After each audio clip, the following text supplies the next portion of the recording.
What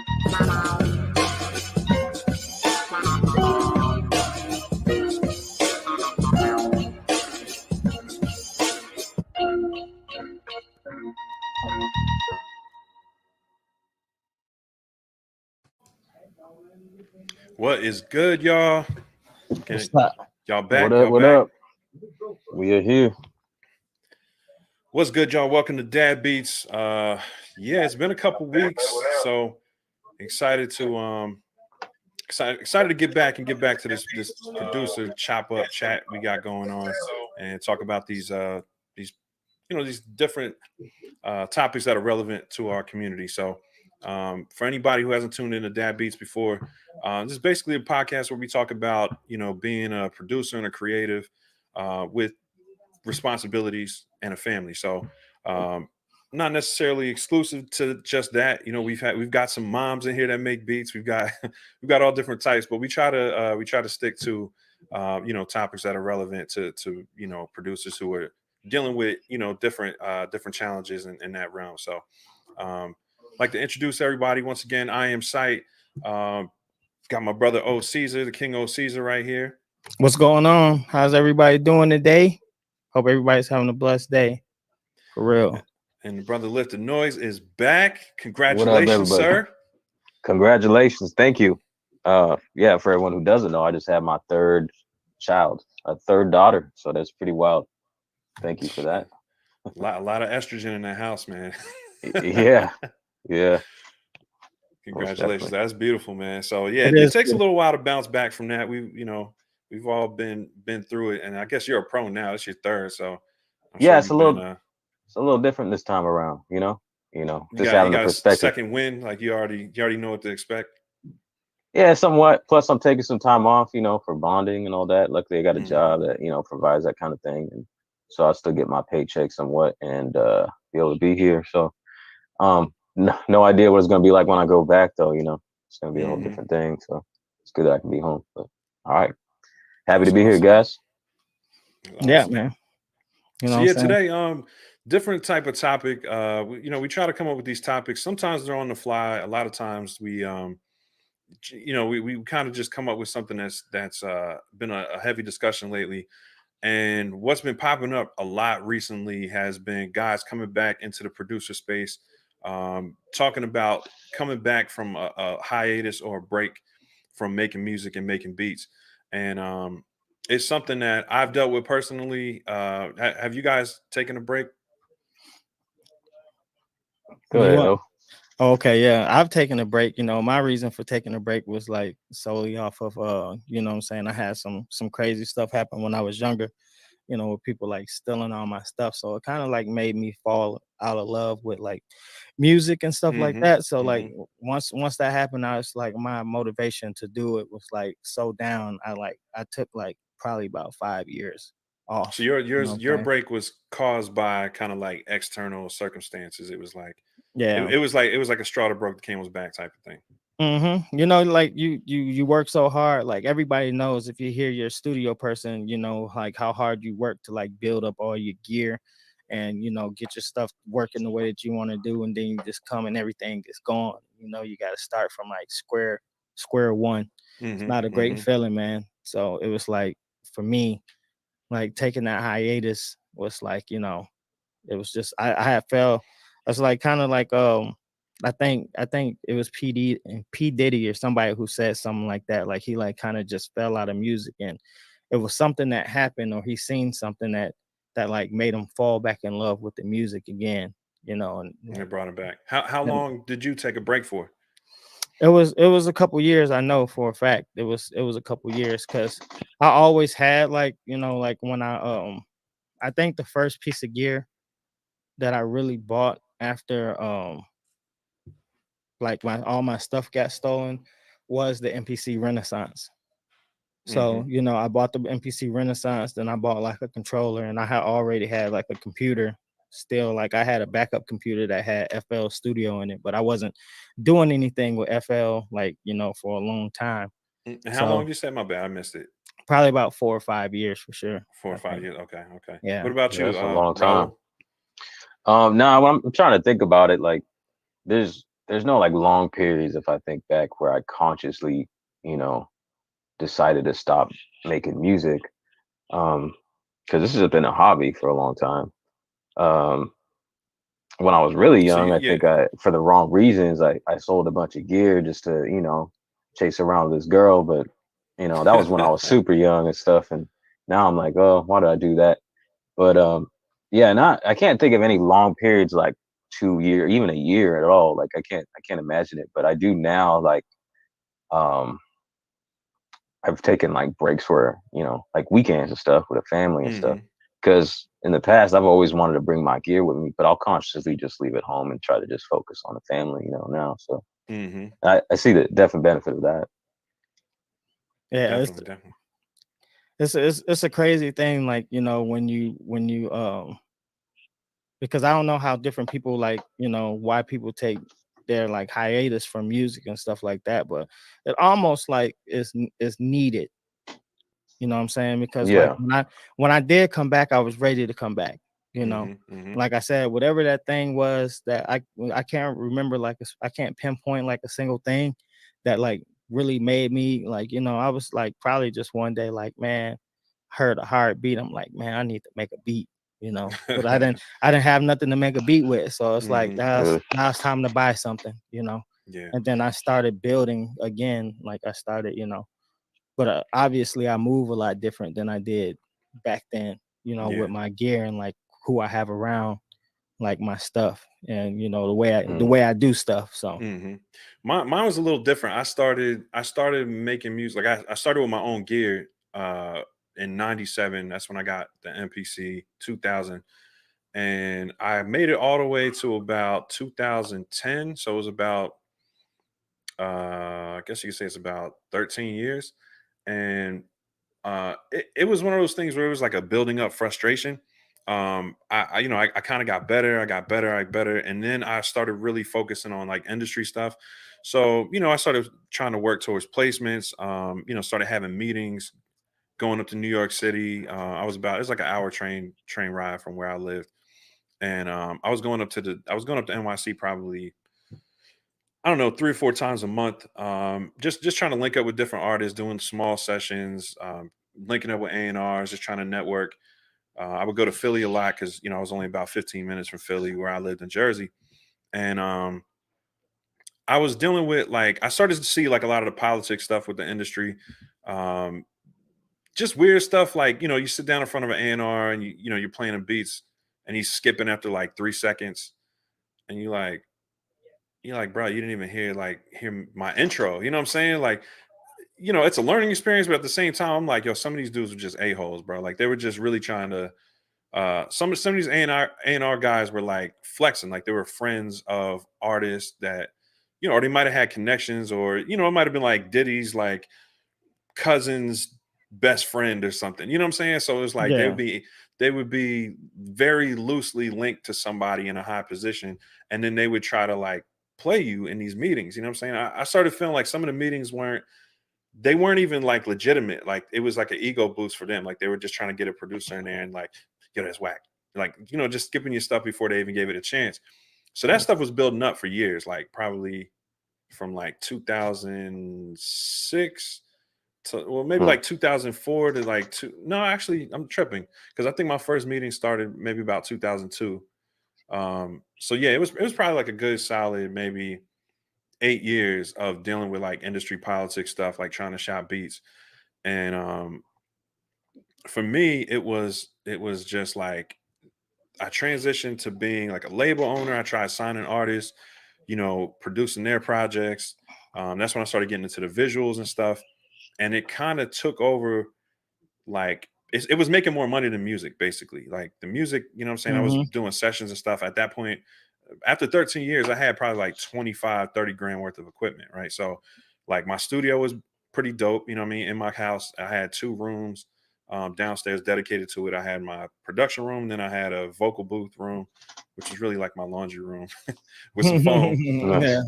But it had a great sound, you know what I mean? So I started acquiring a lot of like um, local talent was coming through to record and stuff. So I had pretty steady clientele.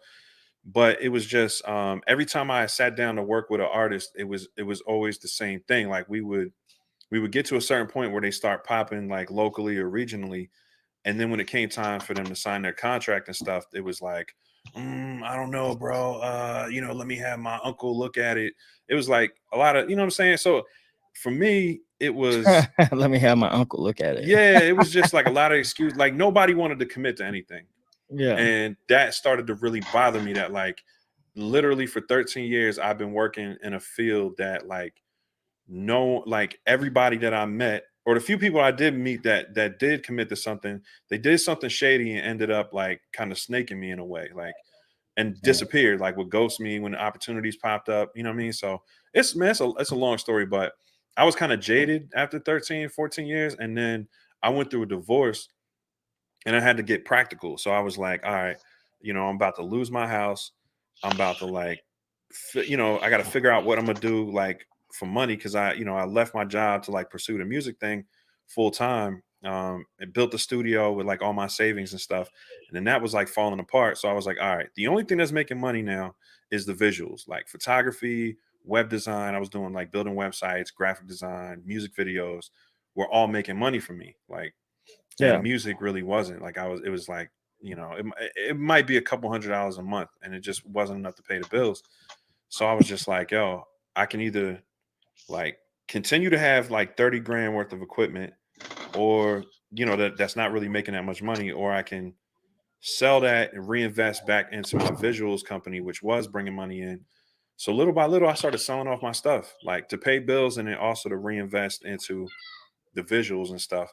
And then before you knew it, bro, I had was Reason on a laptop. Like I went from, like I said, like not a massive studio, but I had like racks full of stuff. I had 24 track automated mixing board and recorder.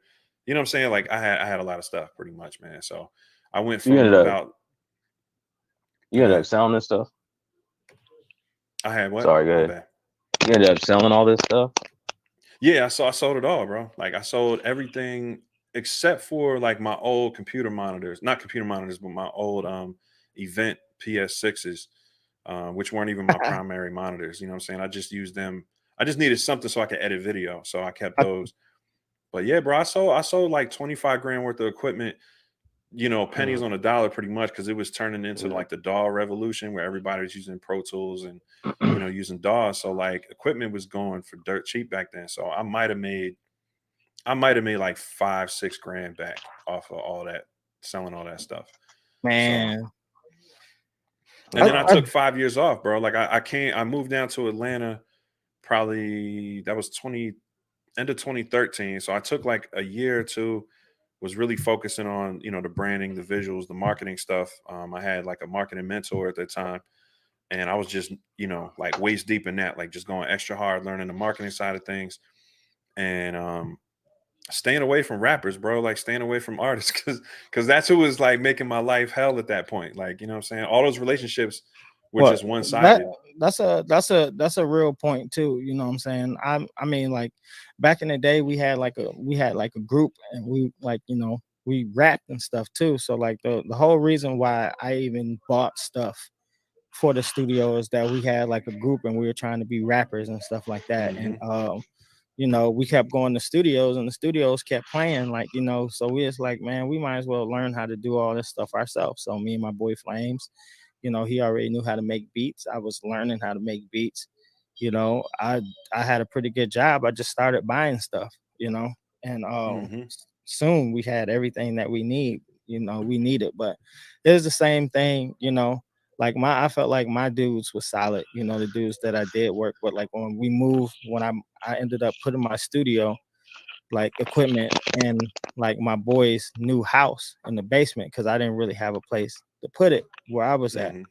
and so that people could do. But then we started getting like a whole bunch of new people in there coming, and then it like kind of turned into like a party house, and Hmm. just off of that stuff, a lot of stuff happened. But like going back to what you were saying, it's like the relationships with people, like you see, like that people don't have your best interests at heart. Right. You're working hard to try to push an initiative, to try to Hmm. push like to start like a movement, right?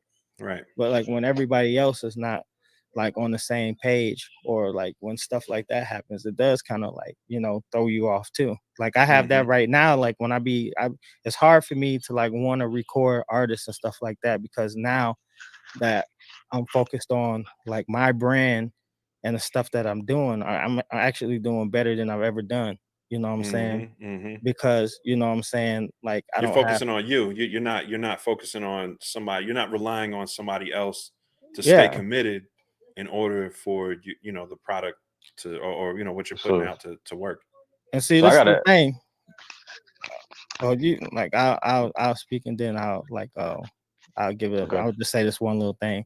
It's tough when you're like really putting your stuff to the side and building other people's stuff up just for like it to Because you were an artist too. never go nowhere. Yeah, I Okay. wasn't real. I Mhm. wouldn't really ever classify myself, because my boys even to this day get on my case about getting on songs and stuff like that, because I just never been like those dudes is good at freestyling and Mhm. writing. I feel like I do music pretty good, but I just can't, you know, I don't know. It's just not really my thing. I think I fall more into like the producer, you know, Mhm. part of it. So So my bad, lift the noise. Like, no, it's all good. I was just gonna ask you both because it sounds like from your guys' situations, you were like kind of trying to come up with people, if I'm Mhm. not mistaken, in both yeah, your stories. And maybe there wasn't that drive that you guys had. And so was it that so yeah, from side story, it sounded like you kind of moved away from it to pursue other things. And then with you, Caesar, it sounds I don't know if there's that exact correlation of why you stopped, or you already told the story why you stopped really, but what was the reason like getting back into it? Is it it's like a different approach now, just the industry changes or there's more opportunities? Is it easier as an independent person, like a producer? Because I mean, we're all doing kind of video content. Is it something sparked this to get you started doing it again, or was it just a love for music that you couldn't stay away? it's You know, always been the love of music. And for sure. I'll tell you that because I've always loved music. Even when I wasn't making music, I constantly listened to music. Like I physically can't work in my job unless I'm listening to music. Like I can be doing anything. I can't really like start working and like getting work done unless I got music in my ear. Like Mhm. that's how much I love Mm, music.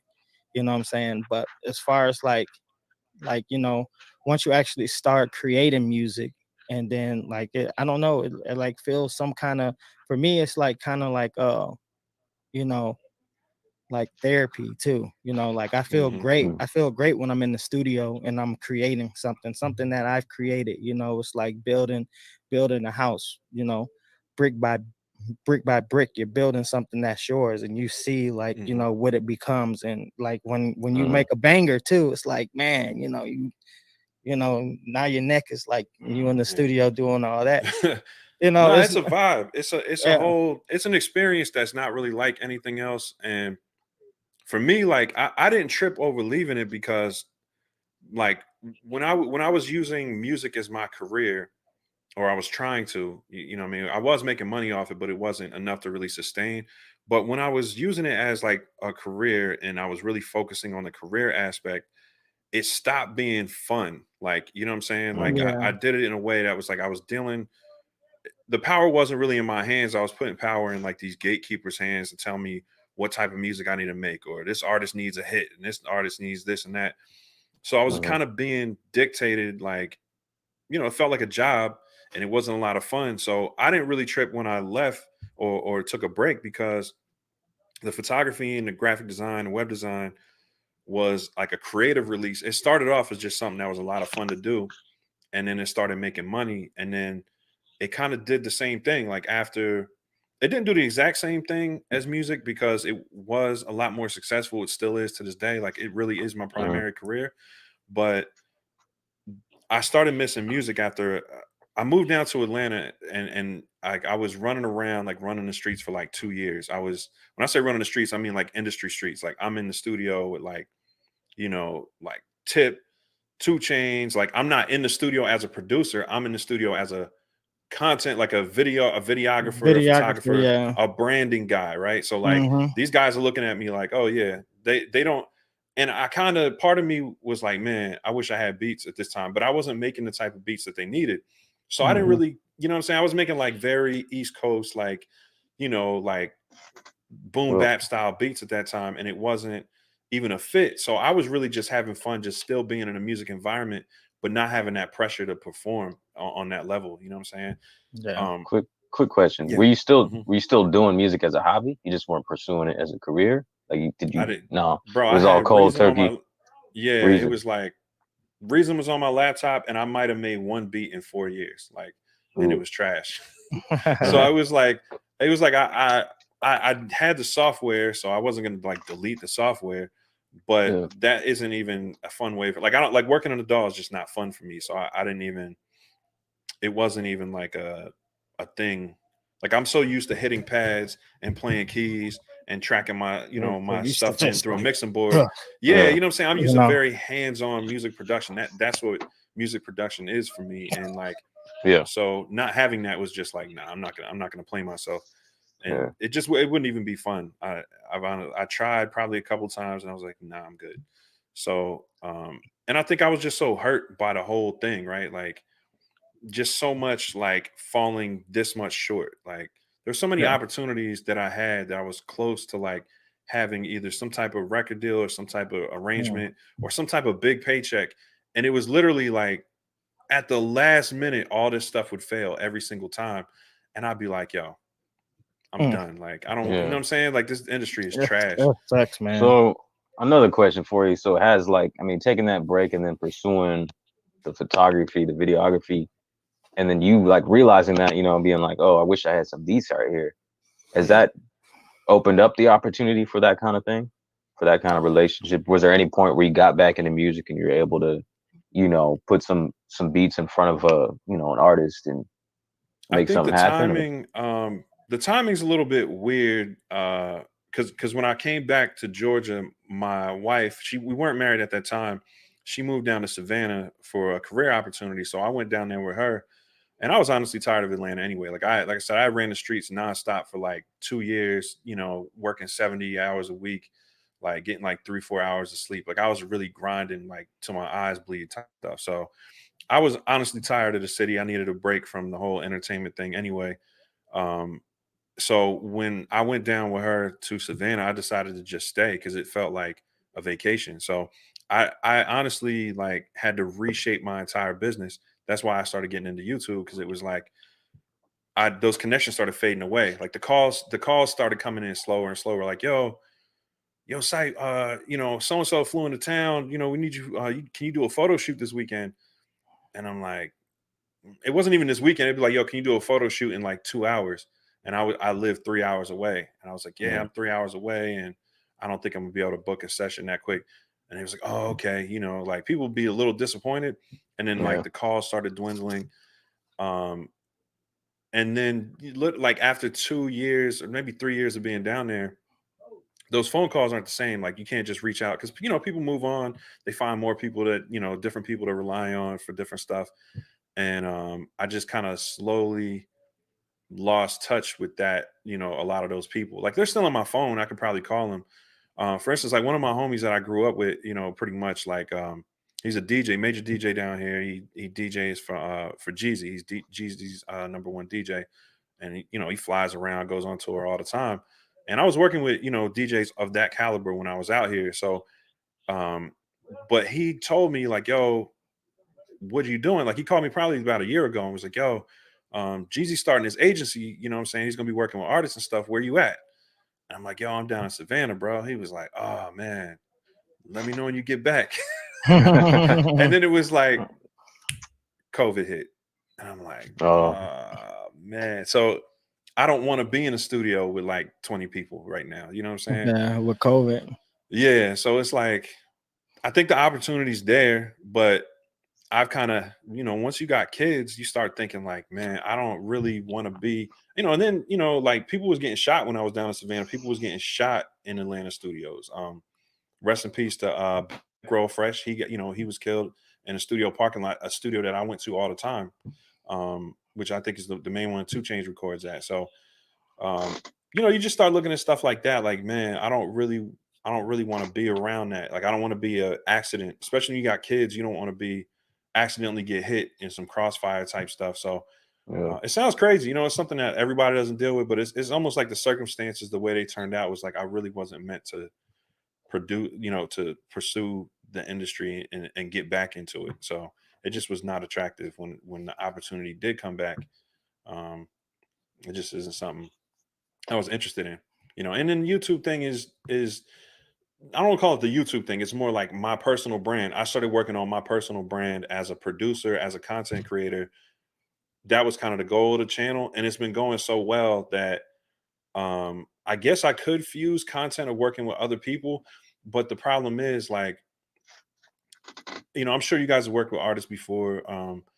Sometimes, especially when you're working with people with budgets, like when they pay you, you have to like be at their call for stuff. So it's almost like it's really hard to schedule stuff because when people cut a check and you know you're part of a team, you know, like of an artist or like you know whatever it is you're building, like they expect you to pick up the phone and do stuff when they need you to do it. You know what I mean? So Yeah. um Yeah. Everything's always on the artist time. Like even if you schedule like Yeah. the stuff be so See, annoying to me. Like you schedule time and then they show up yeah. like a half hour late. a half. Yeah. Lucky Like if it's a half hour. yeah, it's like stuff like that. Like Hmm. it'll drive you. I think like and kind of going back to your first question back then. I think taking a break for me, like because you asked if it gave me like a different edge if I thought things were easier. Like I mean the music industry I guess can be like if you know a lot of people and stuff and you can get on a and you can get in with people, it can be pretty easy to build like connections real fast, if you're Hmm. really out there networking and stuff like that. But I think when I took my break, I really like re-engineered and thought about like how I wanted to do things.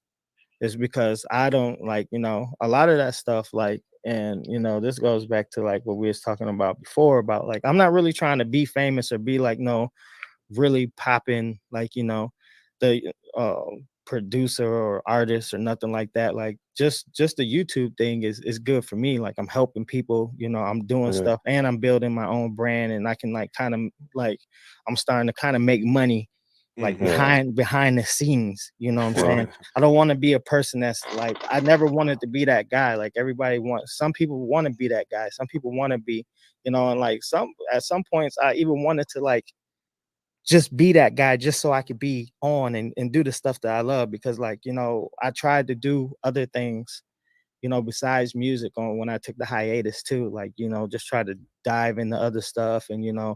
I've always wanted, because I wanted to, kind of be an entrepreneur and do things like that. But like I always come back to the music every time. And I was Hmm. like, if I'm gonna keep doing this, because like you said, start having kids, you start having a family, you get older, like your train of thought like changes a lot. You gotta get more Like, Mm. practical, like yeah, you know I what I'm gotta saying. I gotta make it I gotta make it work. So like if I wanna, since I love music so much, it's like let's try to turn this into something that's gonna be, profitable and Hmm. and still fun at the same time. Because I truly feel like if you can like hit the cheat codes, or access the cheat codes and do something that you love like every day, then it's not like working. Like every Yeah, yeah. time I do Yeah. YouTube and stuff like that, yeah, it sucks sometimes when you gotta set your camera up and do stuff. But like when I look at the grand scheme of things, like I love doing this. Hmm. Like I'd be like, Yeah. I'm glad I could turn my little lights we were just talking about, sight helped me get my background looking, like Well, let me ask you this.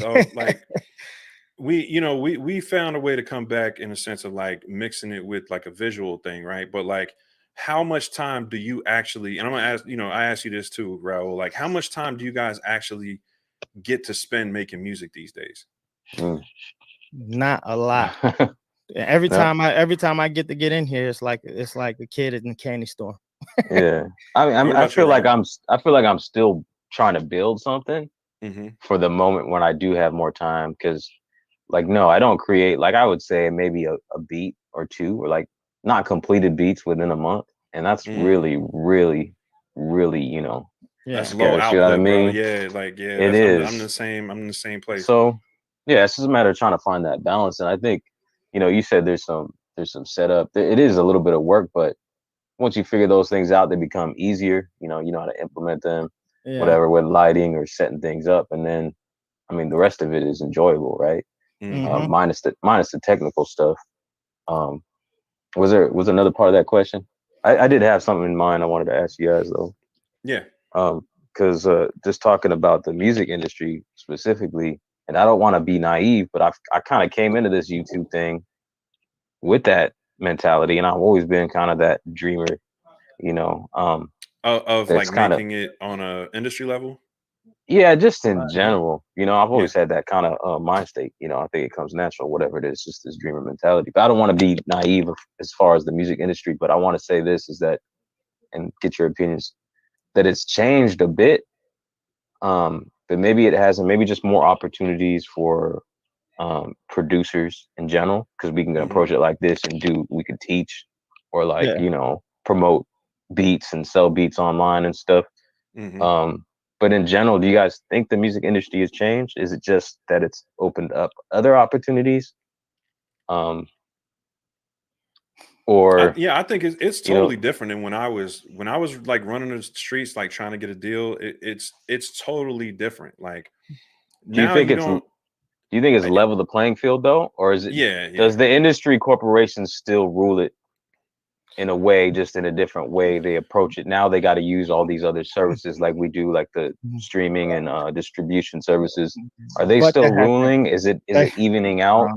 they have to Or they really have to come through the artist now. They have to come through the producer because like I said, you can have like a little Nas X or like like a little artist or producer who creates a SoundCloud and gets like a million hits.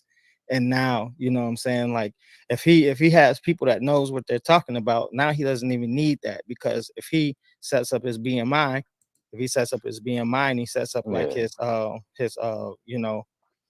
what's that the thing that we talk about all the Like the time? publishing and Yeah, all the but yeah. publishing Mm-hmm. and all that stuff. Like he can get paid without but having to have the for Well, the I record was is company. that is that yeah. really what's happening though? For the most part, like I know Like, people. is that could that possibly be a story? Because I've going to school, I heard about independence and then true independence. Like, there's a difference. There's major labels that own smaller companies, and they're just Well, Mm-hmm. I don't know, subsidiary or something like that. well, Messed Subsidiaries, up yeah. that word. Is that I just know an illusion sometimes? I know what a lot of people do is like instead of like actually signing a record deal, they just hire like a music manager who's tied in with the industry. And then like they still kind of have like the connections like that Hmm. because those people are they're working with like the labels and stuff like that. So you know what I'm saying, you're really paying you're paying the manager, and maybe like the record company is still getting like a chunk off of that. But like when you actually build your following and stuff and you have something when you go to them versus you not having anything and being Yeah. signed, really, Well, your negotiating power is a lot better, yeah. Well, as far as how much you get this would paid. make a whole other great topic we should do on another episode, and I do want to hear what Sight has to say about this Yeah, because Sight I don't knows know. I'm just Sight learning knows about it, more than me and it makes me about think this of like probably. Nipsey Hussle because he was independent, correct? But then there was like Mm-hmm. there's a distribution deal that's like a whole nother Yeah. thing that he signed with a major label, right? But Yeah, yeah, and I think the way he did it is kind of like it's funny. I literally was telling artists um about Nipsey since because I heard the marathon. I think the first mixtape and became a fan in like 2010 or 2011, and it's about the mhm, time that I was really like becoming because I always been an independent. Like when I was an artist, I put together like I produced my group, recorded my group, mixed my group, paid, you know what I'm saying, got a credit card, paid to have the CDs pressed up, you know what I'm saying, dropped, 500 on posters on like 5,000 posters, bought staple guns from Home Depot, like I literally started my own street team. Everything start to finish, I might have invested maybe like 3,000 and I probably made a total of like I want to say like 20 to 30,000 in return over the course of a year. You know what I mean? So I had always, this is 2002. So I had always had that independent mindset. Like if we do this right and we make enough money out the trunk, we'll be able to kind of buy our way into certain circles, or like Yeah. I knew how flipping worked, right? So like I knew if I invested 3 and I made 20 off the project, if I put 10,000 into the next one, the campaign would be even bigger, because I'd be able to hire a team to go rent a van and go out to like Maryland or go out to Philly or go, you know what I'm saying? So that this mindset has always been viable in in the music industry. That's what Mhm. Jay-Z and Dame Dash and them did. Like tons of guys did that. You know what I'm saying? Master Yeah. P, E40. Yeah. So that business mindset has always been viable. It's always been there in a way. It's just some of those guys literally were independent for like 10 years before they got a deal. And the same thing, like by the time Nipsey came around, you're talking about the recording revolution that happened, where people were able to record in their bedroom. So now the cost of studio time goes way down. And then you had, you know what I'm saying, you're able to go direct to consumer, you know what I'm saying? Like direct to consumer, like in 2002 was selling out of your trunk. Like you go to like a big Yeah. event and you sell it out the trunk. But direct to consumer in the digital era was like, yo, I put my music on CD Baby or whatever was high at the time. Yeah. And you know what I'm saying, if people like it, they were going to buy it. So I think it's always, independent people have always succeeded in the music industry. You just don't hear the story that much. Like I know James Brown was independent like his entire Yeah. career. You know what I Mhm. mean? He did deals with people, but he always owned all his masters. He always owned everything. And then now you're Yeah. talking about licensing, which is ownership, right? So it's like, I Yeah. own this, you can use it for a You fee. can license it. Yeah. Yeah. Mhm. And And that's a totally different deal. that's like the Mhm. producer thing right now. Like the producers are huge on that stuff. And you just got to think about it though. Like going independent and like making a lot of money, like it's like if your music is popping and you build up a fan base, like you really don't even have to sell your stuff for that much to be good. Hmm. You sell your whole album for $1, you get 1 million people to buy it. It's $1 million. Yeah. You know Yeah. what I'm Yeah. saying? It's like, I'm, I think Tory Lanez did something like that where he like sold he sold one of his CDs for like $1. You know what I'm Hmm. saying? And made like $1 million. Like, right, because you're getting a much bigger percentage, like yeah, because Yeah. what like you're getting at. you can make $1 million with a record company, but they're gonna take probably about 40 to 66 What? because they're working Yeah, I on always heard it all was the like promotion. an artist would get like 8 cents, if Yeah, that. Like the most popping artist would get 8 cents per the album. Yeah. yeah, That or was it's that just was like the crazy. YouTube thing. Like, why would I even go to a record label? Hmm. Why would I even go to a record label and let them sign me with like without having my like if I have 1 million people and I made $1 million off of selling my own CD for $1 and I go to a record label, I'm gonna be Yeah, able to but be like, look, that's I made $1 million by myself. Like, what can but you guys do for that's me? why I'm asking, is it naive that that it's changed, or is it just shifted to different approaches? Because if you think about like YouTube and Spotify, they're still giving you cents, like fractions even of cents Yeah, per stream. there's You know what I still mean?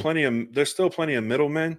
Yeah. You know what I'm saying? And there's ways you can do business wrong, where I don't say wrong, but you do not so smart business where you're putting a lot of energy into content that has middlemen, right? So like, on YouTube, it's like people chasing the followers. I mean, people chasing the subscribers, right?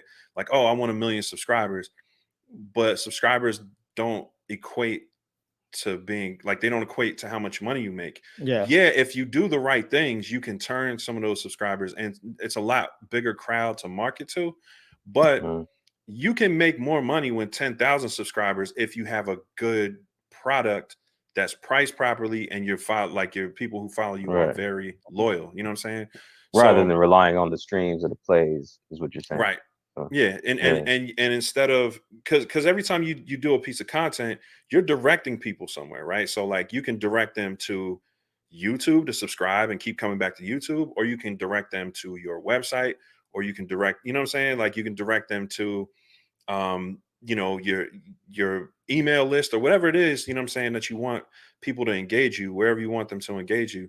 If you have your own platform, it's always going to be way more profitable. You know what I'm saying? So yeah, I tell artists, like, in a sense of stores, like, do you want people to come to your store, or do you want them to go to someone else's store and And buy buy your something product. and give you a Yeah. piece of what's yours, or do you want to get the whole, Yeah. the Mhm. whole amount? So Well, I think the difference is too is like how much work you want to do. Because if you Mhm. just like that artist, because like the independent route is probably a little bit more stressful because you really are bootstrapping everything. Mhm. You know what I'm saying?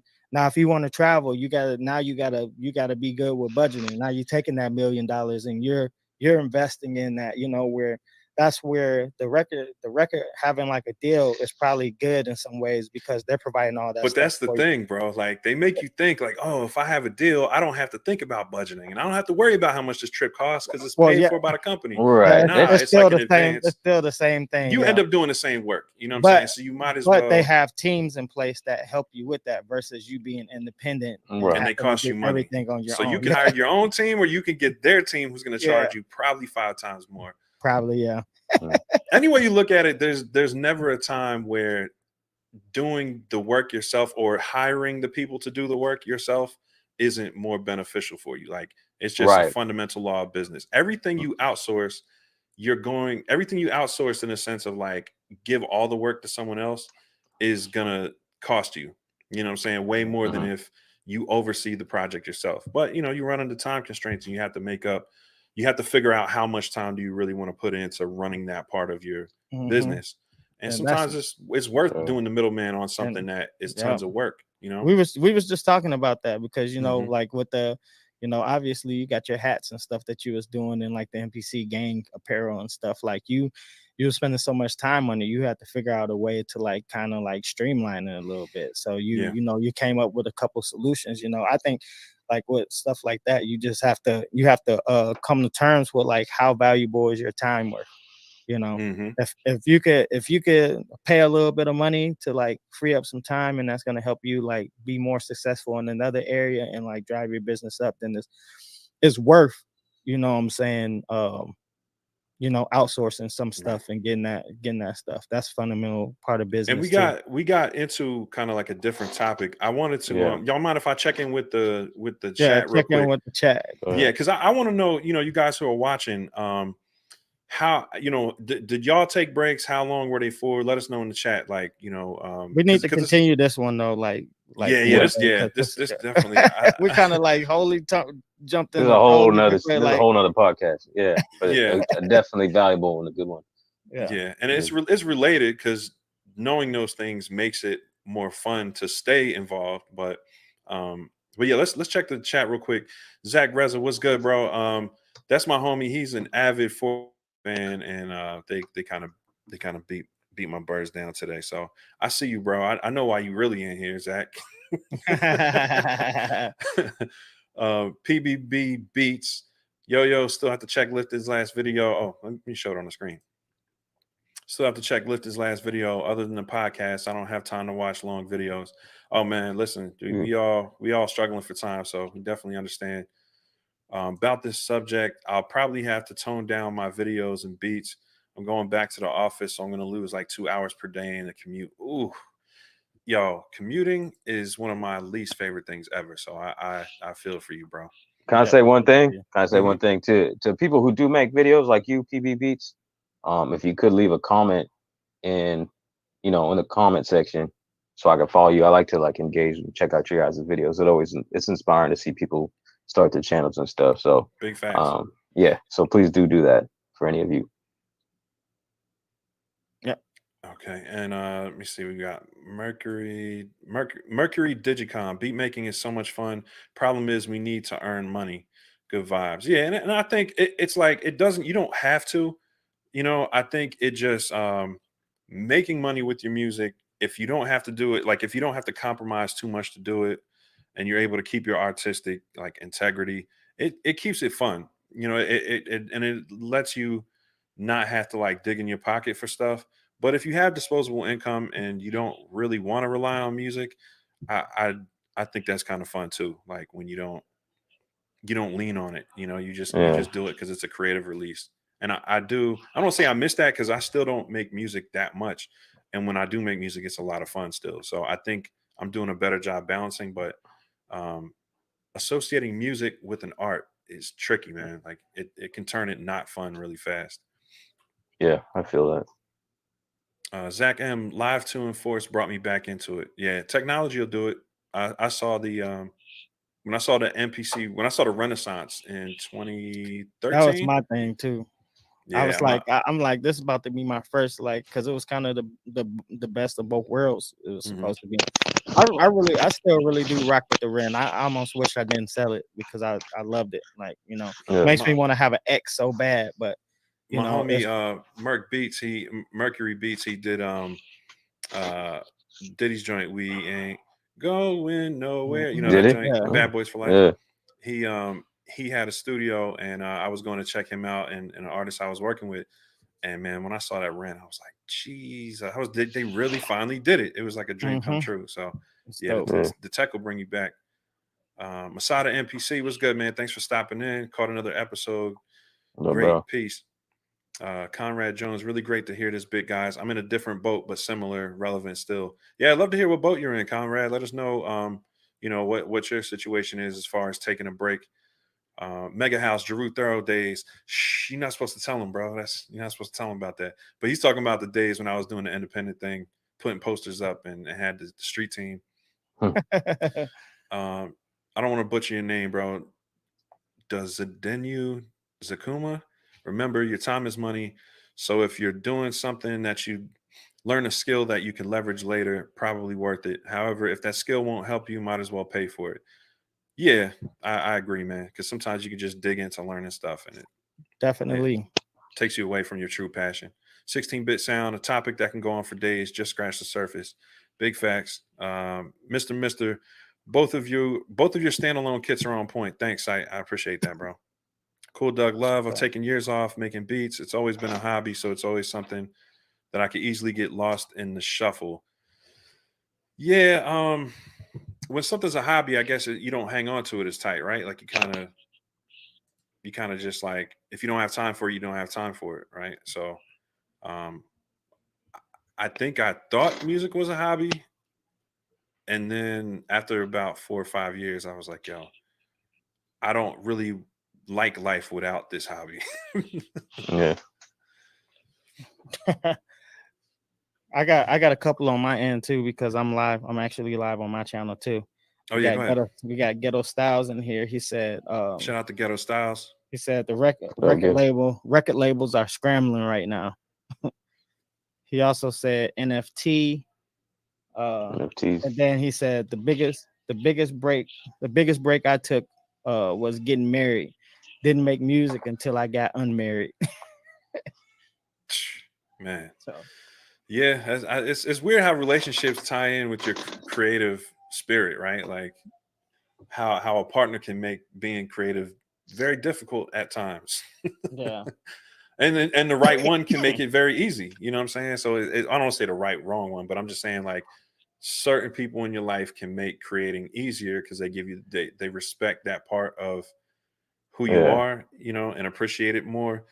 And sometimes But no, go yeah. ahead.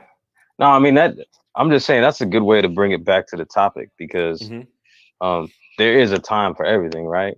Yeah. So some of the things we talked pre before the pod was some of those posts in the NPC gang as far as like where you're taking your NPC. You're taking it on your honeymoon, you taking it in the delivery room for Right. your the birth of your child and stuff. Bro, And I wish I could find that picture. yeah, so that's crazy. Like yeah, I mean, you got to find someone. You got to be able to make those, have conversations and have good communication with the people that are around you, important, your family and stuff. I mean, if you're a Hmm. dad, you got kids. Like, it is important to take a break and just leave it all behind. And I think it's beneficial, you know, in the bigger picture for your music itself. Just having a moment of like a change of environment can actually breathe life into what you're doing. Because you could Hmm. sit there, have beat block, and then go on the internet and have gas for a bunch of other gear and just be consumed by music making and gear and all this stuff. And then it just, messes up your relationships or makes you, irritable and stuff. And you just don't Right. have a good balance with your family. So I think Right. that's why it's important, bringing this back to why it is important to take a break consciously, not just, Hmm. whatever the situation is that might lead you to like discourage you, or like what are you guys' situations where you had to stop because it wasn't beneficial. So, you know, Right. taking those breaks intentionally and how they can actually benefit you is an important thing to think about and talk about. So Yeah. Like I said, the relationship factor is definitely, a huge deal when it comes to like doing anything creative, or like you gotta have that rapport with the people that you love and stuff. Hopefully they pour into like your passions just like you pour into theirs. But like you said, sometimes you need to take a break. Your girl want to watch TV, and she want to watch this movie. Your ass yeah, been in the studio all day. you Hmm. better you better take a break, boy. You know what I'm saying? Yeah. You can't be in the studio all day.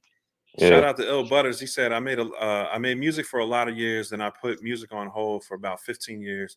Family, kids, and career took over, but I finally found a balance to allow myself to make music again.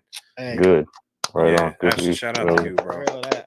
You know, Because yeah, it's definitely it's if that passion is in, it's like in you, for it's real. it's not gonna go away, man. You know It what I comes mean? it comes back. Like I said, I tried to go like and try a whole bunch of different things. I'm like, man, I just want to make music.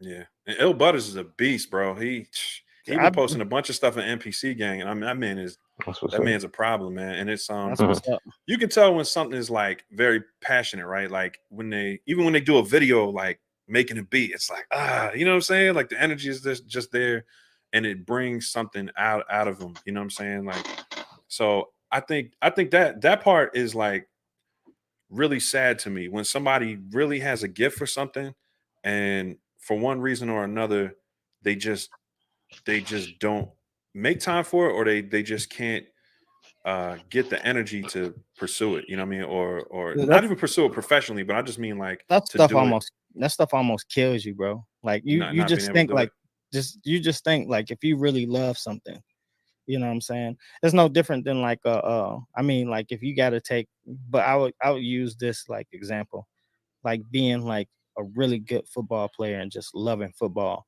and Hmm. then you have like this career changing, what I'm saying, injury that allows you or makes it to where you can't play football no more. Hmm. Like it it Hmm. it, it does something to you. You know what I'm saying? Like you want to play ball, but you can't.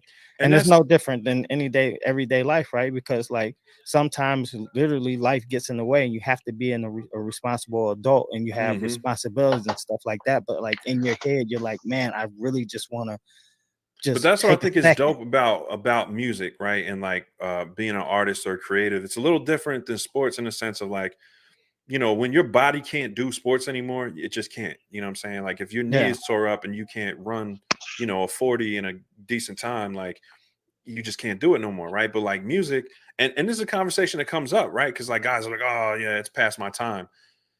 It's past your time, maybe.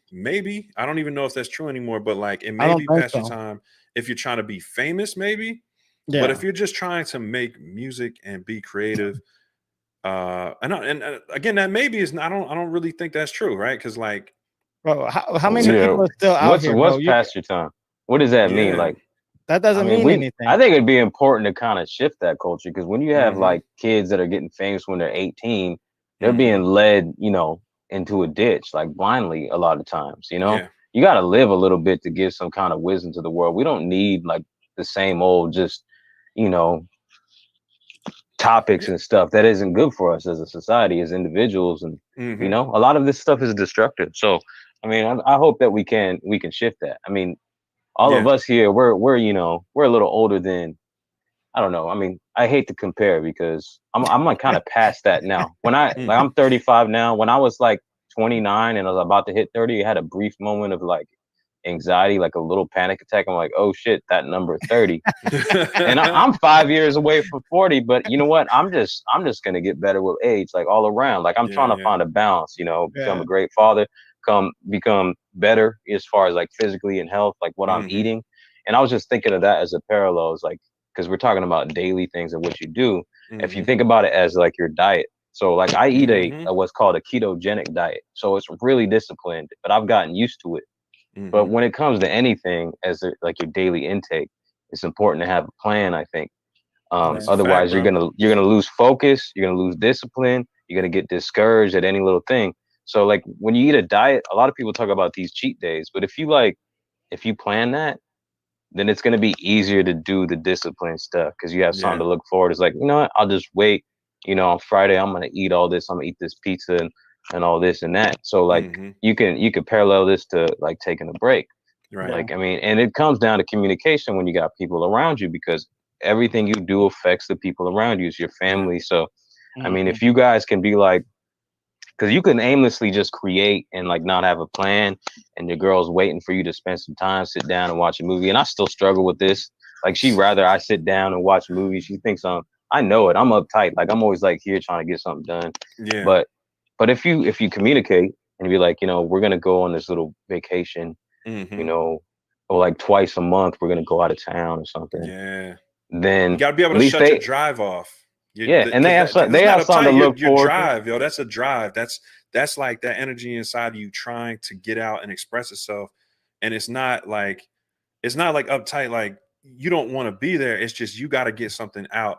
And I think it's tough, man. It's tough to find that balance but I think everybody has it, right? Like it might not be the same thing that creates it, you know, like your significant other, it might be you know, their drive might be something totally different. Like my wife's like drive for a little while was like makeup and like cosmetics, and like she was just really getting into the whole thing.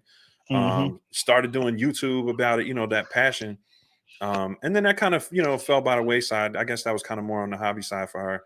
And then now it's like real estate. She's just like so in love with homes, and she watches HGTV. I mean, she always has, but like now she took it to the next level of being a real estate agent, and now she gets to go look at new homes and stuff for a living. You know what I'm saying? So I think that I think finding a balance between your passion and like you know, whatever it is that you need to do for a living, finding a balance, whether it's keeping them separate or bringing them together, it's crucial because it's like if you don't express that part, like you said, you're uptight. You can't even watch a movie in peace, you know. But then that's also a skill, learning how to turn off your drive.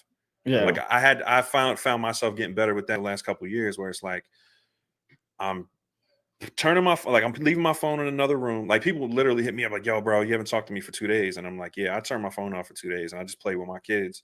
And I went to a state park and I went to a beach. You know what I mean? Like I have to do that, bro, because I won't turn the drive talked off. to me for 2 days. Yeah.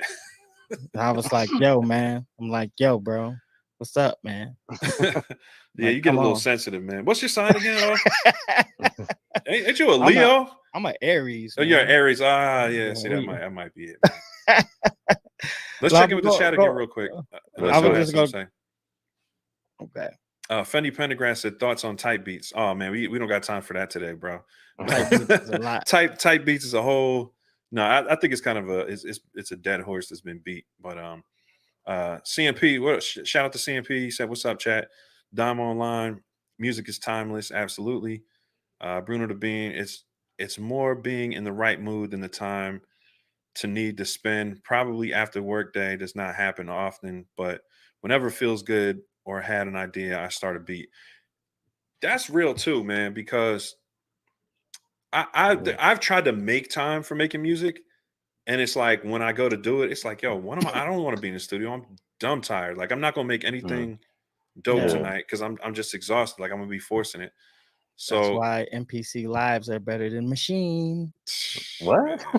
Because you can you could just do it because the thing is, it's like, you know, like you said, like when inspiration strikes, it's nice to be able to just pull like the MPC out. But you know that, yeah, because you're not like, even though you try to force yourself to go in the studio, like you said, like sometimes it's just not. And this is the type of craft that you can't just, you know, like it has to flow from you.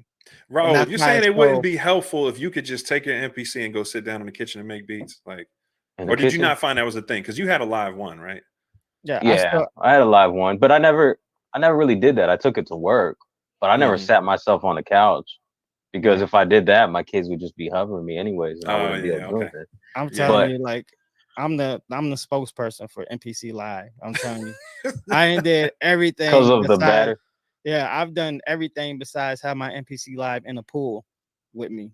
You know what Yeah. I'm saying? Yeah. I remember I was at my boy house and we was just chilling. We was all just like kind of like partying, drinking and stuff like that. And I'm like, here I am, got my legs like on the wall. Yeah. You know how you like lay on your back and you got your legs on the wall, just doing some just weird shit, you know. And I got my NPC right there, and I'm making a beat like just laying like that, bro. It was Yo, we fire. got a great comment. Yo, Zach M said, "Sample the shows and movies she makes you watch." She said, "Oh my God, you can't put that away." Like, Yeah, that would be crazy. Sampling the movies. I think I think man, I've not done it in real time, but I think I've been inspired by something I heard on Netflix that she had me watching, and I went back and seen if I could. I don't think I sampled it, but that's not a bad idea.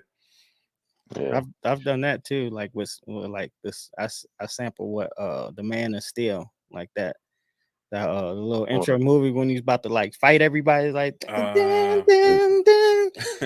Yeah, I okay. did that like years ago. That was tight. I like that.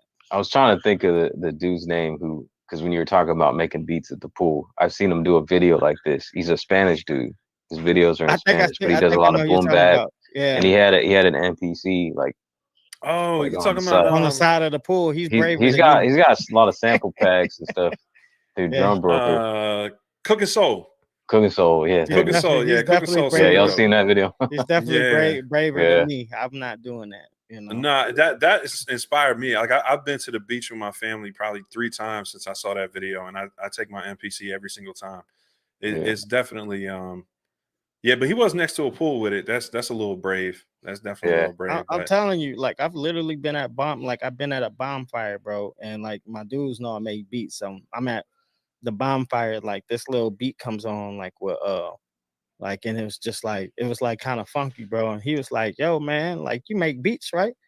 I'm like, "Yeah." It's like, "Man, you should sample this." I was like, "I should sample that." I'll go grab my NPC and I sample and make a beat right there. And like, you know, it's Yeah. for real. Like nowadays, like when I'm doing like because of the YouTube stuff like that, like the NPC really like kind of just sits in the studio now.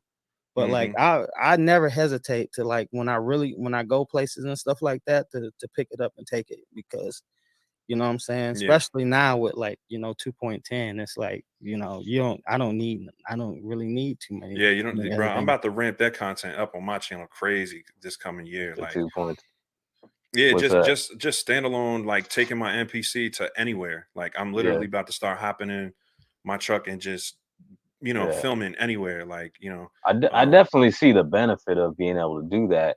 And like early YouTube days for me, like I was taking it to work and stuff, and I would, hmm even if I was just planning a video, but for some reason, like nothing inspires me more than my like studio space. Like Okay. it's just not the same vibe to me. And Yeah. That makes a lot of sense because like hmm my yeah, studio, like now that I got like my little marble figures and stuff, like you know, like I said, I call my studios like the Iron Man suits. Like hmm I'm at Mach 10 right now. I'm trying to create new suits, you know. So my next studio hopefully it'd be, you know, nicer than this. But I remember Mach 1, you know, and hmm And I it think was nice. creating our own space, like Yeah. create, what I mean, we do it for a reason. So I definitely understand that, and I yeah, agree. But then what I found is like the one time, like I actually made a video on my channel. It's like one of my lesser watched videos, but it was probably the one that was the most fun to watch. Like I mean, most fun to make because we mm, went to a beach and like basically we got there. It started raining when we first got there, and I just ended up being tired after the drive. I think it was like a 5 hour, 4 hour drive. So I woke up at 6 in the morning, took the live two out to the they had like a tiki bar that was like closed, it didn't open till 10. So I got out there about like 6:30 a.m. I just, brought the live two out there, brought my camera, excuse me, and my digital recorder, and I just made a beach watching the sun come up. And even though it's not the same, like I was I just saying found I I got mine right here. you got the whole kit. I Yeah. picked different sounds though. Like I ended like really, that beat is something, yeah, because like I normally when I'm in my lab, I make a certain type of beat most of the time. It's usually very introspective. I think it's mhm, because this is where I come to like do a lot of thinking. But I was on that beach, man. It's like I picked this kind of like tropical sounding sample. It was like had little chants in the background, like yeah, s- yeah. And I was like, what oh man, it makes me that's think. What was that Beach Boy music called? What is like a genre? What is like the Beach Boys like? like the surfing Yeah, Yeah, joints, you yeah. gonna be like doing surf hop or something. Surf hop. Yeah, but I think that type of inspiration is dope. Like I would hear like Kanye would go down to like Hawaii and just book a studio for like a month and just fly everybody out to Hawaii, right? So like Yeah, yeah. I think changing your scenery is definitely a It, look. it Like it's it definitely does a vibe. play. It does play on your vibe a little bit more because, like I said, like and like for me, like I told you, like my boy, like I probably would have never sampled that. What he wanted me to sample Hmm. if he wasn't there and was like, "Yo, bro, you should sample Right. that," you know. Yeah. And it okay. was just cool. Like it's just like you get like inspirational. Like just think like when you like you've been somewhere and like Yeah. you hear Well, like some sound or something. You're like, man, there's that. that would be dope as a beat. But then you get home Hmm. and you forget all about it. You know. Well, Like, let me bring that up since I mean there definitely is something to that, like taking it somewhere in the environment thing. But what mhm. do Hmm. you guys have you ever experienced like so if you did take a break and then you didn't make music, you went somewhere new and then came back. Do you ever feel like that refreshes your Yeah. creativity? There is something Yeah, to Mhm. because that. I'm like super like Mhm. I was super East Coast dude. You know what I'm saying? I go down to Atlanta for 2 years. I mean, when I say it's not like I'm hanging out in Atlanta, like, nah, bro.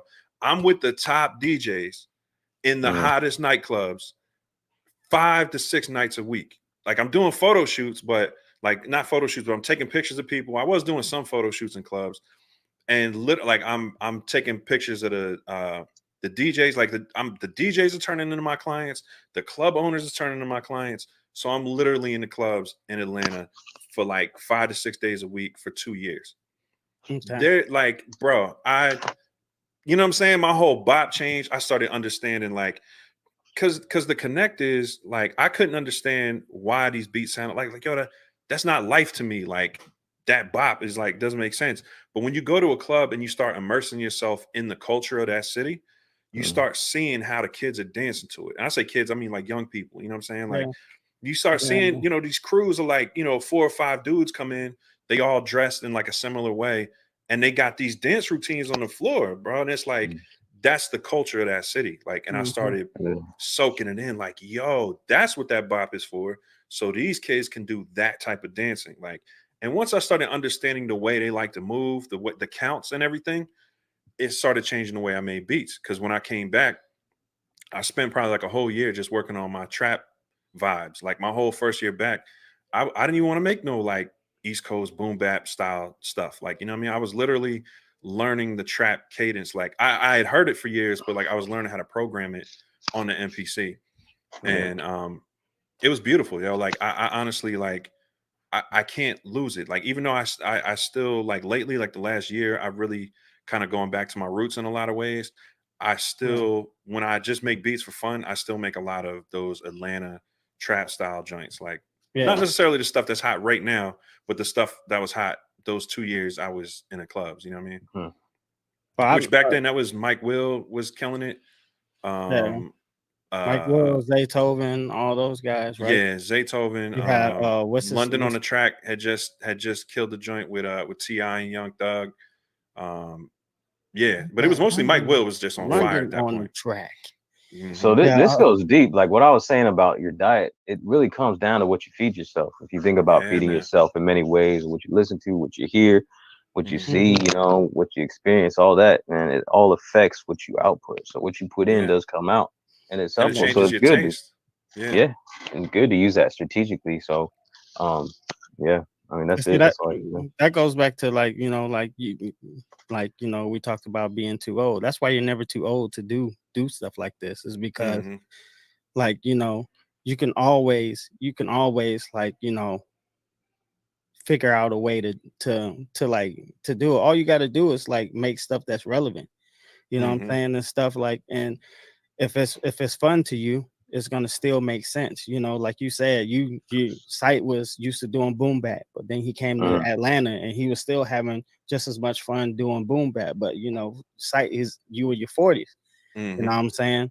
So like the people, like if you was like trying to shop your music and stuff like that, the artists and stuff don't care how old site is if his track is banging. Yeah, nah, You know what I'm that's real, saying? bro. Like, Mhm. you can really still like, do your thing. We I got think I'm the people in the same age community. as Drummer Boy. Yeah, Drummer Boy, drummer, and like, oh, he was there's killing it still too. He's another one. That's like everybody one is of my still favorite producers, bro. But Drummer Boy is in like my yeah, top 5. there's still a lot of like relevant people that are like, oh, Timberland Yeah. is still killing it. Like, yeah. I Rob, mean, you look at it Rob, as maybe people that made an impact early on, and they're still in it. I mean, well, I look, mean, Jay-Z there's is in like his. How old is Jay-Z? Like, Jay-Z, I yeah. mean, He's yeah, got to be he's created a 52. But don't we yeah. have like how old is because we have people that have like some, I don't know how much stuff, but like how old is Bolo, the producer?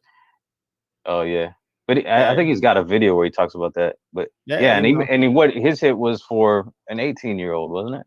yeah. Yeah, Like his I think first he hit. just caught another one, right? Like I caught Yeah. a little bit of the video. Yeah, Nice. And that's what I'm saying. Like I think he's an older dude. He's probably like in our But you age know what? demographic, and I want he still be doing stuff, I want to And now say he's this. got his own YouTube channel too. So like he's really like Yeah, be this brand. mhm. and I love that dude. But he's great. But Yeah. I don't think this is about age. I think it's more about your mind state. Because Mhm. I wish more people, like you were saying, Mhm.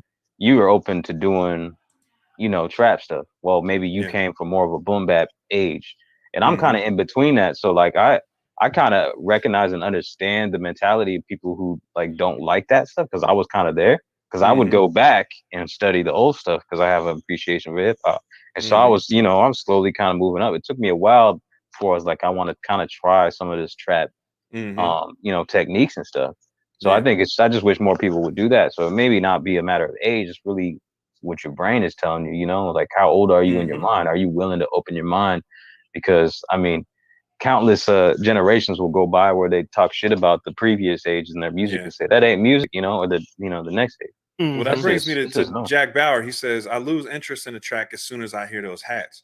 And that's what I'm trying to tell No. you, bro. Like, I'm trying to tell you, like, when you immerse yourself in the culture where those hats, where they're being done, like, the double time, triple time, triplet Triple hats or Tribe, whatever. yeah. I love those hats, by the way. That's my When shit. you hear so much of that music, you start to figure out why the hats sound like that. They sound like that. If you just listen to the beat by itself, it's like, those hats are Yeah. annoying.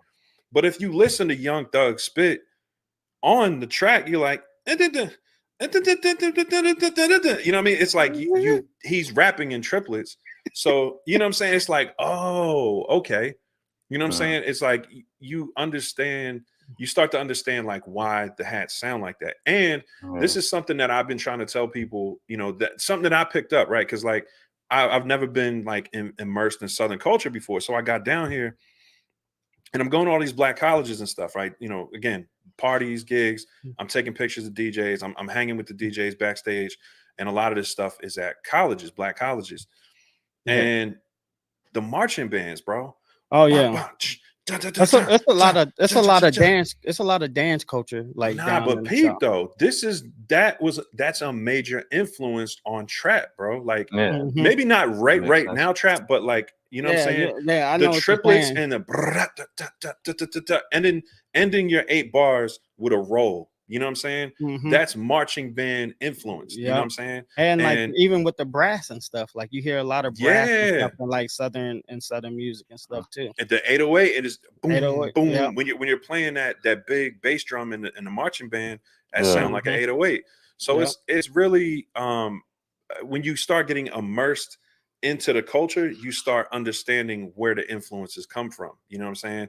And he said it's soulless to me, too much quantization. That's what I'm trying to Yeah. say, bro. Like I'm not gonna try to convince you that But what that's is not it? the case, but Yeah. I'm trying to tell you like there's more to it than you think. You know what I'm saying? Yeah. And let me It's say this. Let me say this, Jack, because I understand what you're saying. you I've said been that, there. man, slick. Let me say this, Jack. No, it's this thing, but now I listen to some boom bap tracks. And what's your hi hat? Yeah, It's just I yo, simple. mean, there's I'm not there's some impressed over anymore. Look, quantized boom bap I tell tracks you too. this. I tell you No, this. yeah, Like coming up with some of those, like especially now, like they're getting really creative with like some of these hi hats. Like I I challenge somebody to like try to come up with like a hi-hat pattern like some of these guys too, where they have them like switching like tones and like Mm-hmm. velocities and like, I could you know do what I'm saying? triplets manually. I can go. Yeah, I mean, yeah. come on. Would it You be know, but more, then you soulful? got Yeah. like the like just how they like sequence like everything is like they talk about the quantize and stuff like that, but still the way that they sequence it is dope. You know what Yeah, I'm yeah. saying? Because like they're not just doing singles and triplets. Now they're doing singles and triplets, but the triplets might be like an octave lower, or you know what I'm saying, or Yeah, yeah. they might be coming up like you know what I'm saying, Mm-hmm. like Mm-hmm. different way to so they're like programming the drums in like a cool way, and Yeah, that like it's really just more it's more electronic, right? And like yeah I think it's easy to say stuff that's more electronic is soulless, but you gotta understand like a lot of great soul music, soulful music. I'm not gonna call it soul music, but like a lot of great soulful music was made with synthesizers. You know what I mean? In the hmm 70s, like it just ran through different technology, so it sounded smoother to the ear. And maybe it's the combination of the synthesizers with modern technology being so crisp and so clear. It's a little harsh on the ears. Like I agree. Like I don't really yeah like a whole lot of the really high end. Even when I'm making trap beats now, I'm throwing like a SSL on it, and you know what I mean, or I'm throwing some type of analog type plug-in to make the highs less offensive to like my kind of ears. soften them up or like Yeah, kind of put like a filter on them kind of, you yeah, know what I'm saying. absolutely. But when you think about the essence of like hip hop too, like yeah, you be having crazy beats in hip hop that are like the drums are basically simple, but you might have like a crazy sample in it. Hmm. But the big part about hip hop is like when you have the beat and stuff like that, it leaves a lot of room for you to hear the bars because hip hop is about like what the people are saying Hmm. spoken word in a way. You know Yeah. what I'm saying? So you do Oh, want yeah. the beat to be hitting, but it's still open enough to where you're hearing those bars. Because when you listen to hip hop, you're not doing dancing. You're not like in there like, you know what I'm Hmm. saying, Well, doing I this think stuff. early hip hop was probably quantized. Other than using samples, like what are some of the biggest influences? Like African Bambaataa. That was a drum Oh, that was machine. super synth. Like, come Yeah, on, man. Oh That's yeah. literally quantized synth. Like, yeah. you know what I'm Yeah. saying? It doesn't get more quantized than that. But I mean, But yeah, when you it think was yeah, go when you ahead. think about hip hop though, like like you listen to southern music, it makes you want to dance. When you listen to hip hop, you like this, and then when somebody say something sick, you like make that face like, oh, that man just spoke that. You know what I'm Hmm. saying? Hmm. Because It's a bigger picture thing, man. it's more about the message, like with It hip is hop. And going Yeah. back to Black 59 Razor, great Mike Dean, almost 60. Yo, for y'all who don't know Mike Dean, his resume, I don't know his whole resume, but I remember seeing Mike Dean on almost all the like aftermath stuff like Dre was doing like maybe 15 years ago, like the 50 Cent stuff. I remember seeing Mike Dean on so many of those Dr. Dre productions doing like the strings and the arrangements and stuff, right? Now Lil whoever, you name it, like Travis Scott, Lil whoever's hot right now, little, Mike Dean is on the record. little whoever, you got too many He's littles. 60 and he's on the Lil's little, records. you Like call little Yachty, Lil Yacht, little yeah, like all those Uzi, guys, bro. He's little producing all those baby, guys. Yep. little So it's really a matter of like it's definitely not age, you know what I'm saying? And I know everybody doesn't want to be Mike Dean, you know what I'm saying? Like, yeah. but yo, you can't say Mike Dean is soulless. Like that man definitely has some like major hits, and he's very current, and he also his ability to play is phenomenal. Like if you've never caught like Mike Dean on like a live stream, like I implore you to go check him out because I mean this dude's literally smoking a joint like a hippie, bro. Like playing on a $10,000 keyboard, tracking it into like Ableton Live. You know what I'm saying? Like Yeah. it just shows that you can take your soul, you can take the influence of your generation and and actually use it as a part of the current culture. If you know what I'm saying, like if you get to that point of respect where people respect you that much, And I mean, he's worked with everybody from Scarface early on in his career to, I mean, bro, I can go all day about Mike Dean as far as like his resume. But I thought that comment was great because, you know, Mike Dean is like super heavy hitter, man. You know what I'm saying? And I think he's around 60. He's an older dude. There's a You lot know of what I people mean? still out here. A light on my stream, Enlightenment Music and Podcast said that Scott Storch is still out here doing this thing, rocking Mhm. too. Scott Storch is an older guy too. He's not it? young. Yeah, I think he might be like a couple years older than me, maybe like 40 something, 45, 44. He Yeah, may but if just you look older. He's always got that cigarette. I don't care. he might smoke too much. They just Wanted to say keep- cocaine is a hell of a drug. Like and he was on that but he was on that white for a minute. one thing about Scott Storch though, like he is a beast with them keys, man. Like you Yeah. said, and he's always doing it, playing with that cigarette in his hand. I don't. He probably go through like 5 keyboards a year. They probably fill with like all that, all that cigarette ash. That's wild. Mhm. But he's a beast. I Real saw beast. Yeah, Mike Dean on Jamal's album in 1995. Wow, Jamal, that was the dude who was signed to when he he was did signed to Eric Sermon's label, I believe. He was part of Def Squad with Redman and Eric Sermon. what was And that hit he was he a young had? dude. He had a hit. Jamal that was, Fades Them All. Who the want to see Jamal Fades Them All? Like that, yo, that's an underground I don't know that. classic right there. Like Who won it? Yeah, I never heard Mike that. Dean on that album. That's crazy. I had that tape. I think Jamal's album. I had that tape. So 95, yeah. Mike Dean been doing it for a while. And maybe that's it, right? Like, you just need to look at who's been relevant for a really long time. You know what I mean? Like, and not reverse engineer what they do, but I'm saying like I don't ever look at Mike Dean and see somebody who compromised, right? Like Yeah. he literally is smoking a joint every session, playing what he wants to play. He sends it to people. You're like, oh, if you use it, you use it. If you don't, you don't. I mean, like he sends stuff to Kanye all the time. Like, bro, he came up in the Texas scene, as J Max said, like, you know, Scarface and I want to say Suave House, or I forgot exactly but he's worked with like everybody, you know what I mean, at this point. And it's like when you look at somebody like that, man, it's Rap a Lot. Yep. When you look at somebody whose resume is that extensive and his level of respect is with so like multiple generations, you're talking like 3 generations of hip hop now. Listen to Mike Dean records. Like, yeah. See, with that's that, pretty you powerful. can't have a closed mind. You gotta have an open mind when it comes Yeah. to music, and that's helpful for being creative. You know, like you say, you don't gotta reverse engineer. You just gotta do what you do and allow what's current to influence you. Like, Yeah. be open to receiving or it. wait for it to come back around, right? Because I just listened to a conversation with Alchemist, and he said the same thing Primo's been saying. Like, yo, I knew it was going to come back around. Like, meaning there was going to be a movement that made what I do relevant again, or popping again. I don't want to call it relevant because I don't ever think it does. It does seem like Primo trends are. I don't know what you're referring to, but it does seem like trends are cyclical. Yeah, that's what I'm getting from what you're saying. It's like things just kind of, there's a pattern of repetition and stuff, like with anything, like with fashion and stuff and with music. So you'll see things come back, and right. Well, see, kind of like and kind of getting back on track of what like this podcast that we're talking about. Like a lot of these producers that we've been talking about and stuff like that, at some point, like in their lives, like took like a break and came back better. Or they look like they took a break because the industry gave them a break. Yeah. Y'all remember when Jay-Z retired? Yeah. Oh yeah, for that 2 months. Yeah, I remember. Was it 2 months? It was like after the Black albums. How many albums has he had since then? It's like, yeah, it's wild.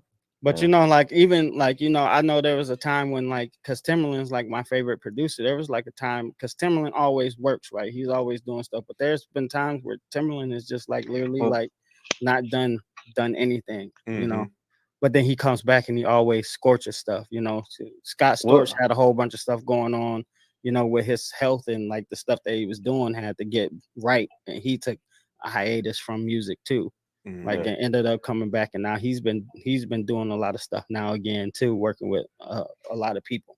Well, let's talk about that a little bit. Do you think that these people, I mean, if you're a professional musician, you're in the business, so maybe these are professional moves. Like Jay-Z, maybe it wasn't his intent to actually retire. Maybe he did, you know, sincerely want to retire, and then he was like, well, I love the music so much, I need to come back. I don't know if you guys listen to the rapper Logic, but he retired like a year ago, Yeah, supposedly. But Is he's he yeah. just, I sticking think to it's it? just, He's been doing what's that? Twitch. He's been He's doing been, Is Twitch. he? so he's doing something else, I guess. Mhm. But Oh yeah, he went I to haven't Twitch. That's right. He really, got a I big haven't Twitch really deal. checked out his stuff, but I've seen like, you know, like the little YouTube things that says he's got new music. I think I haven't really checked it Mhm. out, but Yeah. Oh, so you yeah. got a So notification that he dropped something yeah, new. I feel like he's dropped new stuff, like, you know, but it's just like changing the perspective. Is he really retiring? Is he just doing something different Right. and just saying that it's retirement stuff? So yeah, I mean, is that a professional move, you think?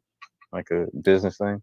Yeah, I'm gonna be honest with you. I've had this mental conversation with myself. Like, Bro, I will I just feel ever like deja retire vu. at all? Like, will I ever stop working on something? And I Mm, honestly, I'm gonna be honest, I love working so much, like whether it's whatever it is, you know what I'm saying? Like whatever I'm into, I love it so much. I get so immersed into my work. I can't see myself ever not working. So I can see myself literally working until the day yeah, I die. Like if I'm 80 and all I can do is, tell my computer to do stuff, like I yeah, can't move my, you know what I'm saying? Like whatever. Like I literally thought of that. I'm like, yo, the technology is gonna make it to where I can work and I can meaning create, right? Because when I say work, mm, like I'm trying to make my job as a full-time creator. So yeah, I don't ever want to stop doing that. right. I swear I'm Keeping having it fresh. deja vu right now because I swear we had this conversation and like I don't know why it just feels weird, but but No, yeah, I've it's like retirement though. It's not really retirement for like even like the people who getting super successful and stuff. Just retirement just means that if they don't want to work, they don't have to. You know, Gotcha. yeah. I feel Did like y'all, people are creative; they're gonna create no matter what. You know. Hmm. So yeah, if they this want is to this just is take a time off, they can. this is a conversation I feel like we had. I think it comes to like down to the a man just having a purpose of providing. Because I hear about it just with regular average people that had like labor jobs, is where they like in retirement, but they can't sit still. You know, they feel Yeah. Yeah. like they have to be doing something, otherwise, So Well, I I guess don't know what that I is, but think I always hear stories about people who stop working and then they don't do nothing and they end up dying early. Right. Yeah. Like I mean, but for real, but if you kind of think of it, it's kind of like a spiritual and physical thing though, because now mm, you're not using your brain to like, to like figure out things because you always got to figure out things when you're at work and stuff. So your mental capacity goes down and then you're not physically working your body. So then now your body's going downhill too. You know what I'm Hmm. saying? Like that. Whereas you're working, like the human brain is so complex, like you almost got to put it through its paces and your body too to make sure that it stays healthy and Yep. yeah, you, El you Butter can't. said, if there's joy involved, why stop? My pops always said, use it or lose it. And that's a fact, bro. The mind is a Mhm. muscle, use it or lose it. It's like if I think about all the things that I used to do production wise, like I was telling people when Marco Polo put his kit out, right? Like the pad thai one for NPC. hmm Mhm. Looking at his programming, like when I would load up his programs and then hit play, seeing how I programmed his drums reminded me of stuff I did in like 2010. I was like, yo, I yeah, forgot that technique of it's of interesting. just having not just a kick, a snare, having a kick, a snare, short roll, a long roll, boom, boom, like having all that programmed into the sequence. It was just like master level programming, and I'm like, Mhm, man, I lost that. Not like I lost it, like I can never get it back, but it reminded me of something that I used to do when I mhm, was like quote unquote top of my game. You know what I'm saying?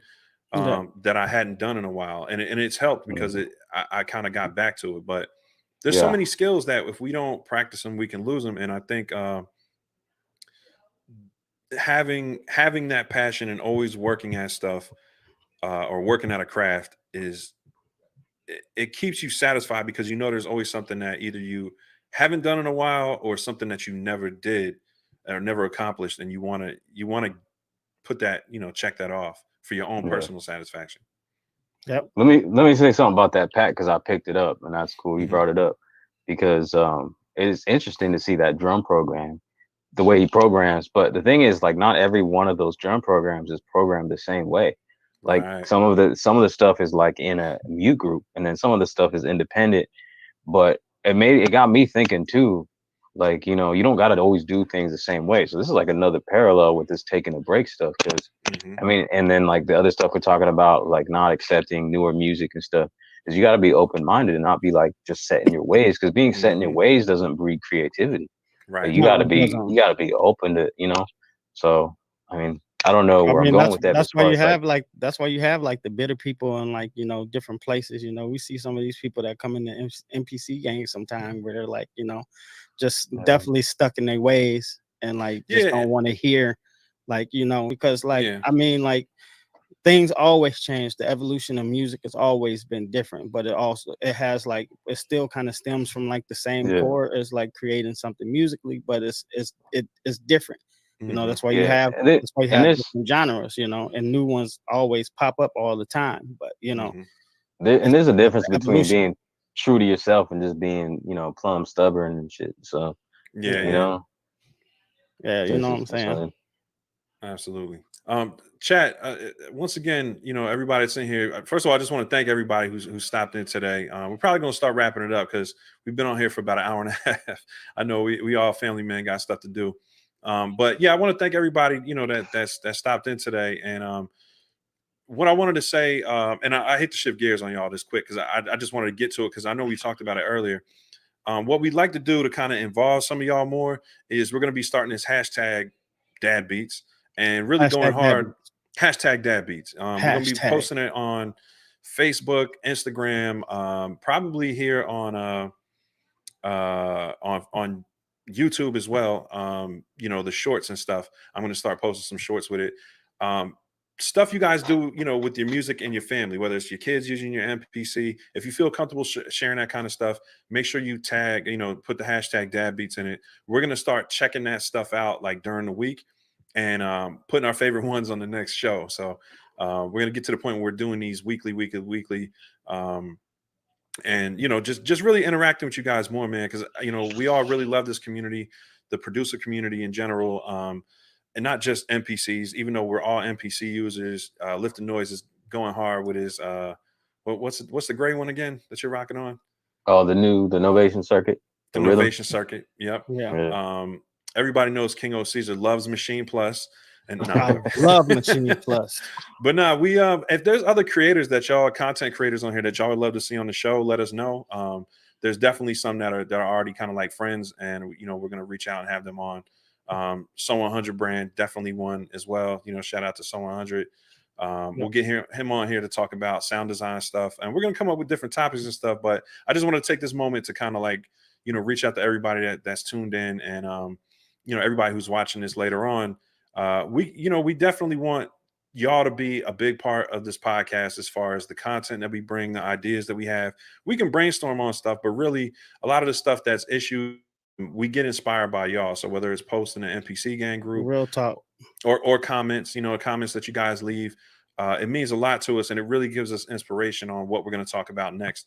And we really want to we want to tackle conversations that y'all want to have as well and include you on the conversation. So Yeah, I just wanted to say all that, and definitely, if we're trying to make it where this is what I noticed in the NPC gang, right? When one of us makes a post with our kids messing with our NPC, or with our kids in the picture somewhere, it tends to get so many likes, and it just reminded me of how much of our crowd, is loves family, and is has kids or youth that they're around that are positively influenced by us. So we really want to take that and create a more of a movement with it. You know what I'm saying? Like we're happy to kind of like be here in this position in this platform to do it, but we definitely want to keep building our community and really just showcase more of what everybody's doing, because like there's three of us up here, but there's so much more to this community. We want to involve a lot more of y'all. So no, it's a little long-winded. I did just want to get to that before we roll out of here. I'm gonna do the segments too, just like, you know what I'm saying. So like you guys watching, if you guys like the stuff that we've been talking about, if you guys rock with us, do us a favor, solid, hit that like button for us. You know what I'm saying? We all have individual channels, you know what I'm saying? So if you guys will please go subscribe to each one of our channels, check us out. We're all cool.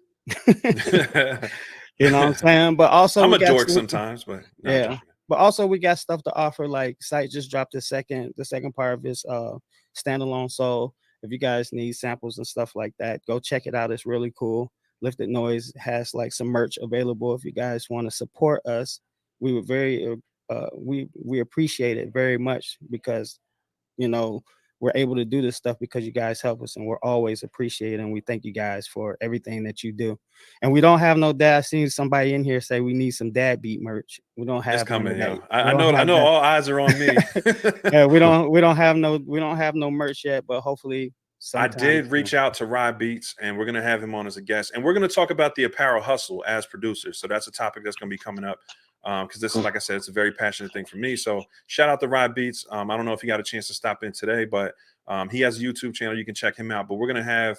I reached out to him already. I said, we're going to start with some snapbacks with he does like the puff embroidery. So we're going to do some dad beat snapbacks to kind of just get things kicked off. And then we'll come up with some cool apparel and stuff like that too. So I appreciate y'all for even asking about that. Where can they find us if they can't catch the live show? What platforms are we as far as like the podcast? Because this is actual podcast too. We're on different platforms. Dadbeatspodcast.com or dadbeatspod.com or you can go to we're on Spotify, Google Podcasts, and Apple Podcasts. So usually I try to upload on the next day. I just do a little bit of finessing with the audio and send them up. So we missed the last episode because we had some mic issues. So I don't know if episode 3 is going to make it. Maybe I'll try to do some surgery on it. But this time I think we have much more consistent mic levels. So going forward, they'll be on all those platforms as well. Yes. So that'll do it, fellas. Yeah. God bless everybody. Thank you for joining us. Absolutely. Nice chat. Appreciate y'all. Peace.